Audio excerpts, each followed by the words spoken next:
Hello and welcome to the Trumped Up Podcast. I am your host, Keith Rao, and this is Season 2, Episode 8, Unintended Consequences. During this coronavirus pandemic, the federal government, state, and local governments are taking measures to slow the spread and flatten the curve, as they like to call it. What that means is they are doing things to reduce hospitalizations at one time. They don't want to overwhelm the hospital system. They want to spread them out over a longer period of time in hopes they don't overload the capacity, leading to a shortage of hospital beds, ventilators, and other necessary medical equipment like PPE, which is protective personal equipment, for those that didn't know. It appears it may be working, but this may only be temporary, as hospitalizations for other problems will start to rise. When people lose their livelihood and have too much free time and isolate, it tends to lead to other problems in life. We are seeing an increase in psychological problems such as anxiety, depression, and suicides. The aforementioned problems tend to be an underlying cause of alcohol and drug addiction even in normal times. But this will only lead to increased cases of alcohol poisoning and drug overdoses, especially for people who are recovering addicts and relapse. People who did drugs before, then stopped, tend to come back to them, and they think they can do what they did before, and this is what tends to lead to overdoses because they can't handle the amount of drugs they did previously when they had built up a tolerance to the substance. This will likely lead to more hospitalizations and people going to rehab. It'll lead to homelessness and people just downright increasing things like domestic violence, which is also on the rise, which alcohol abuse and drug abuse tend to lead to domestic violence and child abuse and neglect of children, who are going to be the innocent victims in this case because they're at home with these people and they have no escape, which they normally would by going to school, which, to help out the elderly, they've stopped schools so the children won't spread the virus and then bring it home to their grandparent and their parents who may have underlying health conditions. Some of the other policies that have been instituted ban people from going to places like parks, beaches, exercise trails, gyms, fishing, camping, and things that really may not lead to large groups of people, and you could still social distance, which I don't know why we're calling it social distance, because with the technology we have today, you're not really social distance because you can contact your family and friends on Facebook, FaceTime, Zoom, and any Skype and 8 million other forms of technology where you're still socially communicating people and you're not distance, you're actually physically distance, and they should change the term to be in the proper context. But by banning people from going to places like gyms and exercise trails and beaches, parks, this will only add to obesity and cases of diabetes and to lead to additional medical crises, especially considering those conditions are underlying factors that will make getting the coronavirus much worse. The people that have the biggest problems and the most complications from the coronavirus already had underlying conditions such as obesity, diabetes, asthma, pneumonia, COPD, such as chronic bronchitis and emphysema, and other underlying health conditions like heart problems, which they hadn't known. Which takes us to the numbers that they're putting out right now. They're putting out numbers, but they're not totally accurate. Medicaid pays hospitals $39,000 if they list a death as coronavirus, COVID-19, as opposed to saying you died in a car accident and you tested positive with the coronavirus, because if that's what happens, that's what it's going to be classified as. And they actually had to go investigate this in New York City, when things like heart attacks drastically dropped to a point nobody's seen, a level like where'd they all go? They just dropped off the planet. Everything was COVID-19. And that takes me to another point of New York City where nursing homes were being forced to take coronavirus patients back in and risk the health of other elderly people who have underlying health conditions or are more susceptible to the virus, which was an epic failure by the government of New York, and I believe 3 other states also did the same thing, which led to more deaths from coronavirus, and it affected our elderly population, as well as in my state, in a soldier's home, there's like 50 some, almost 60 veterans who have died from this, and they were already being investigated before this. That would be the Holyoke, Massachusetts soldier's home, if you want to check out stories on that. But the problem with this quarantine and telling you to stay in your house is that you're not going to get sunlight, and it's going to reduce your ability to get exercise unless you just happen to have a home gym or a treadmill or some other form of exercise equipment like a rowing machine, or you just want to watch videos on YouTube and do what the people are doing, which, hey, that's highly useful if that's what you choose to do. There's plenty of videos on staying healthy and things you can do to stay healthy. But exercise and sunlight, which allows the sunlight allows the body to absorb vitamin D from the sun.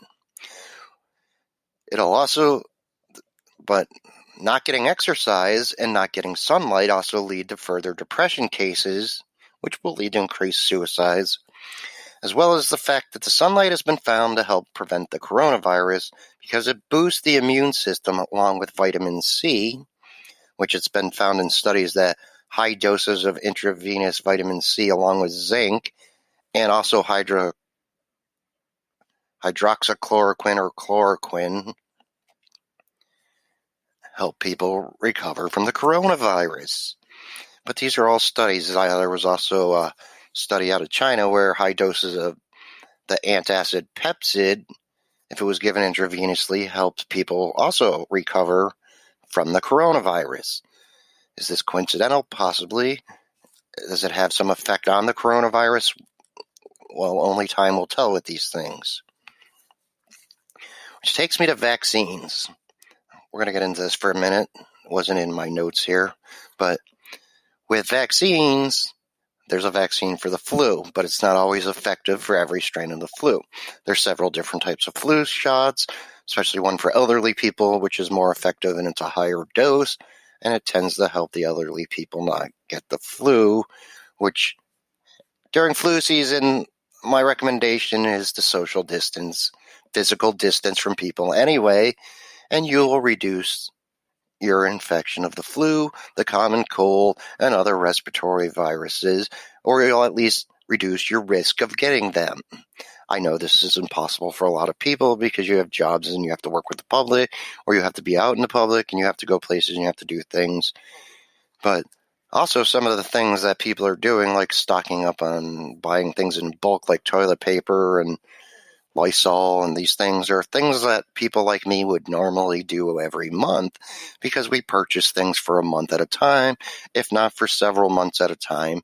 So we're stocked up and we don't have to deal with craziness when this happens, but it also reduces the amount of interaction we have to have with the public during times of flu season and cold season in the winter and going out in the cold. And if you have arthritis, it doesn't feel pleasant to go out in the cold in the winter.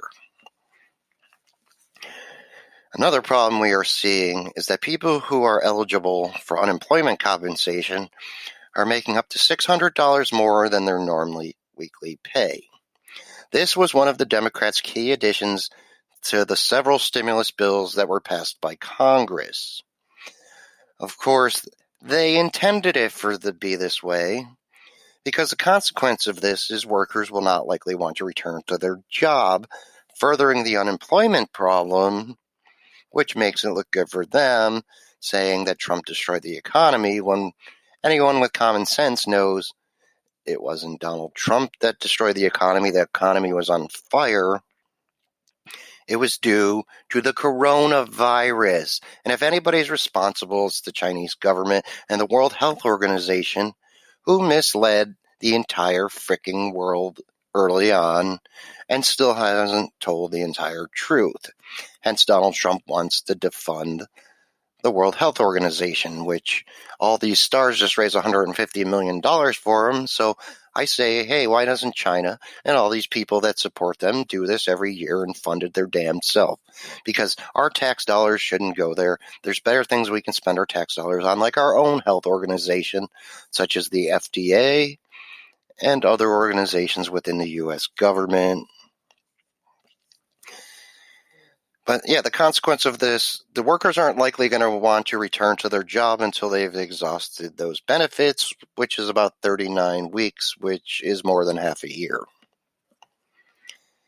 Because they are making more money not working than they were when they were working. And then there's others that are actually asking to be laid off or furloughed on purpose so they can earn more money than being employed. This is an unintended consequence that the government created because they didn't just give people their normal weekly pay or the normal unemployment benefit that they would get if they're unemployed, which would make them more likely to want to go back to work a lot quicker if they were getting the normal 60% that you get in unemployment benefits. Some other problems we are seeing is that people are being told they can buy only items that are deemed essential by the government, and areas of stores and other stores are closed altogether, leading to people being even in closer proximity to each other. One example of this is I was in the convenience store today, and they told me to stand in a certain spot when I went to get my coffee while another lady was over at the other end filling up her sugar and her coffee and whatever. But if I would have stood where I was getting the coffee, I would have been like 12 feet from the woman, but the spot they told me to stand in was like 3 feet from the woman, not the 6 feet that's recommended. Somebody has to use common sense here, but no, they had some system, and it was an epic failure, and it aggravated the hell out of me, but it is what it is, which just tells me at some point people are just going to rebel against all these crazy things they have to do anyway, but it is what it is at this juncture.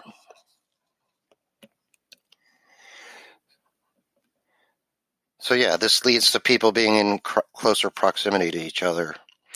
They've also instituted curfews, forcing people to shop in shorter periods of time during the day, as well as stores reduced hours from they open later and they close earlier, which leads to more people being in the store despite their limiting how many people are going in. But it's a nonstop thing, and these crazy one-way aisles, and none of this really works. I mean, you could paint lines and make it look like the road, and it would probably be more effective because people get that because they drive down the road until you get the guy from England and he's on the wrong side because he's from England. But like at Walmart, the deli didn't even have a line before, and now they do. So it's kind of useful because most stores you go to have a take a number thing, but not Walmart. I don't know. It's just a free-for-all at the deli at Walmart, but that's their deal. They really could use somebody to come in there and fix some of the stupidity going on. But fortunately, they're essential, and they do provide a lot of things people need. But this also has caused shortage of items like toilet paper and cleaning products, as well as certain foods, which leads to people making more trips to the store and exposing themselves to others more often. The problem with all of this is the more people that have to go to the store more often because there's limited amounts of things, then it's just more people exposing themselves to each other more often and more often and more often, and it's just a vicious cycle. One positive thing right now, due to a whole oil war, is the price of gas is getting cheaper and cheaper due to oil prices being at like lows we haven't seen since like the 80s or the 50s. At one point, it went to negative $37 a barrel, which means they would have had to pay me $37 to take a barrel of this oil, which wasn't going to happen because nobody has anywhere to put this oil and store it, which just tells us we need more oil reserves because we could have snagged up a boatload more than we're already buying up. And it doesn't really matter that the gas price is this low because people aren't driving very far, as most places they would travel to are closed because you can't go to the movies, you can't go to a casino, you can't go to a restaurant unless it's for takeout, you can't even go to the library up the street. Alternative to that is the ebooks are great. You can pick up a copy of The Democratic Asylum in hardcover at Barnes & Noble, or you can pick it up in paperback at Amazon, or you can get it in ebook at Amazon, as well as on Audible. You can pick it up in audiobook. If you have a Kindle Unlimited, it's free. And if you buy it in paperback, it's $2.99. I'm not sure what the audiobook price was. And hardcover at Barnes & Noble, I believe, is $12.99.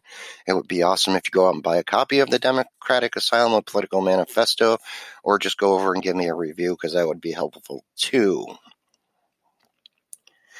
The stock market has taken quite a hit during this, although we have seen it recover some of the losses since this pandemic has begun. There have also been over 26 million unemployment claims to date, and that number is likely to rise over the next few weeks before it starts coming back down, which it eventually will. We're going to take a quick break from a word from our sponsor, and we'll be right back.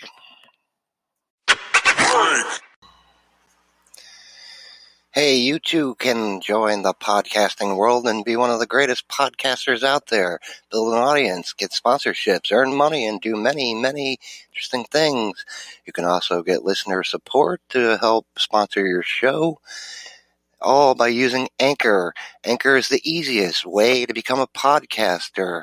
Anyone can do it. If you got something to say, or someone thinks you got something to say, or you just want to say something, come and join Anchor and join the podcasting revolution.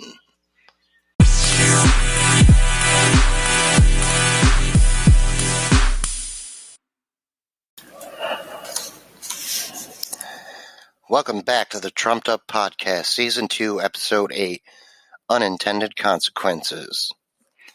Fortunately for most, this will be a slow start to bring our economy back to the record-setting pace it was on before all this began.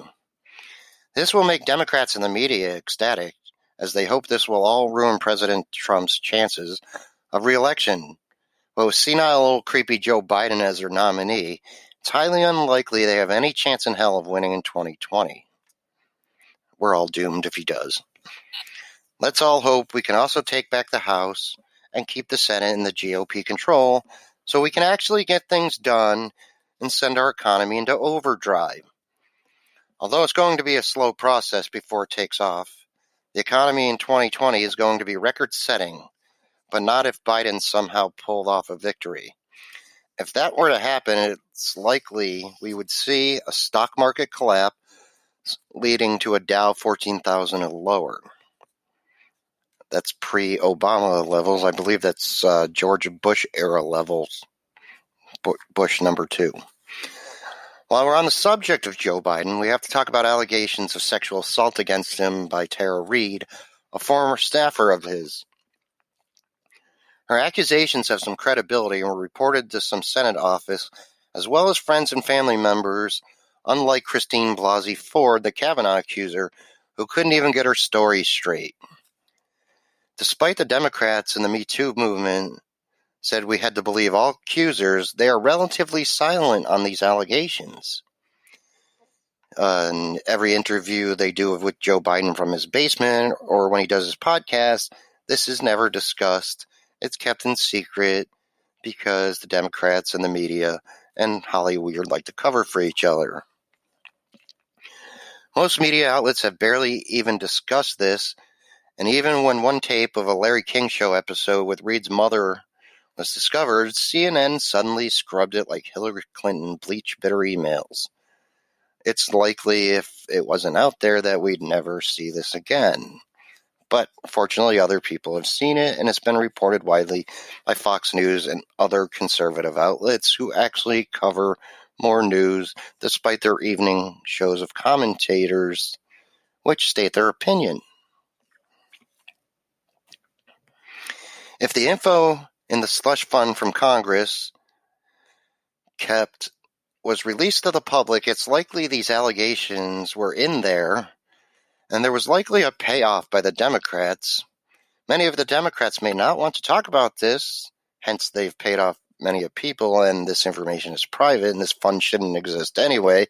It should be totally public who they paid off, because it's likely a lot of them may have their own deep, dark secrets of sexual assault allegations or workplace harassment and other complaints against them, because we know these people aren't up to par for the standards most Americans are up to, because otherwise we wouldn't have to call it the swamp. We wouldn't have to call it them a bunch of rats and things that we find them to be, because they're all a bunch of corrupt, evil, sick, disgusting people, and they're all corrupted by greed and sick things, like when Joe Biden's kissing little girls' heads and nibbling on babies' freaking cheeks and kissing old ladies on the lips and touching people in inappropriate ways, and how his wife hasn't said something to him about how this is inappropriate. Either she approves of this or she's totally delusional, which is unusual for a doctor and a school teacher. But his behavior is definitely not right. It's really hypocritical of celebrities like Alyssa Milano and the View crew to tell us what to believe, but when it's a Democrat, they are totally silent and won't even go there. The Democrat National Party, the media, and the Hollywood people have created an alliance. Let's add in the music world too, a lot of them, not all of them. They've created an alliance that will take much work to destroy, but they're doing a hell of a job on their own and likely will eat themselves alive with their own stupidity.